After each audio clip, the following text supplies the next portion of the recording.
Bismillah, alhamdulillah, assalamu alaikum, peace be upon all of you. So having done several videos so far, I just want to do one that reviews some principles of nurturing young people that I've either talked about or touched upon, and then in future videos I'll elaborate on each one of these further.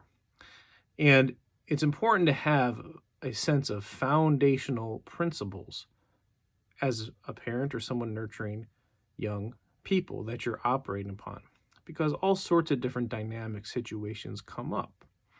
And you don't want to be caught in a trap of just reacting to things all the time, or basically just winging it with your nurturing of young people. It's not what leads to success. It's not what leads to the outcomes that you want. It's not what leads to a healthy society. You want to be intentional about what you do, and more important than having specific type strategies of things to do, and there are those, but more important than having the specific type strategies is having foundational principles upon which you're operating, because those specific strategies, they're not appropriately effective, especially over time, if they're not built on the correct foundational principles. So first thing, first principle, consistent time with kids. This is something that is really, really irreplaceable. And there's complicating factors with it. And generally we mean consistent quality time. I'll talk about that. And really it's the base of just being consistent with them in general. And consistency is extremely important with how you parent or how you teach or how you nurture kids. Consistent time with them is the first principle.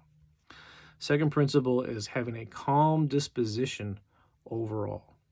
Doesn't mean that you're calm every single moment, but when you're not, it's intentional. When you're not, it's intentional and it's rare, because that is what gets the appropriate effect there. But the overall disposition that kids feel from you is one of calm, because that's what gives them the feeling that you are in control, and that's what gives them security. And that's what gives them trust. And as I've said before, this primarily relates to nonverbal things, the way you carry yourself, your body language, your tone of voice, and your facial expression. And yes, you have to be intentional with that. And yes, I recommend you need to take this as a principle, even if that's not what you feel is your natural disposition. Because nurturing young people is an intentional effort. It's an intentional effort that takes skill, and it takes work. And when the proper work is put into it, the rewards for it, for yourself and for everyone, are something you can't get anywhere else, and it's worth it.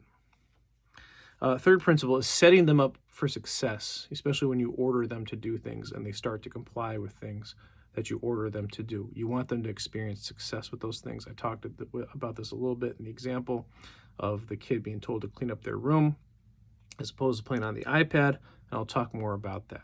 But you want kids to experience success. Something that gets overplayed is the idea that kids need to struggle through things. And adults oftentimes, they sort of lie to themselves about how much they struggled when they were younger to get through things and learn that way. To an extent, that's a little overplayed. I'll talk more about it, but you want to set kids up for success.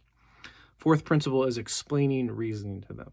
Explaining reason to them in different ways and on different levels related to anything, because this is the key to developing intrinsic motivation in them, which is something that you have to do in the modern world.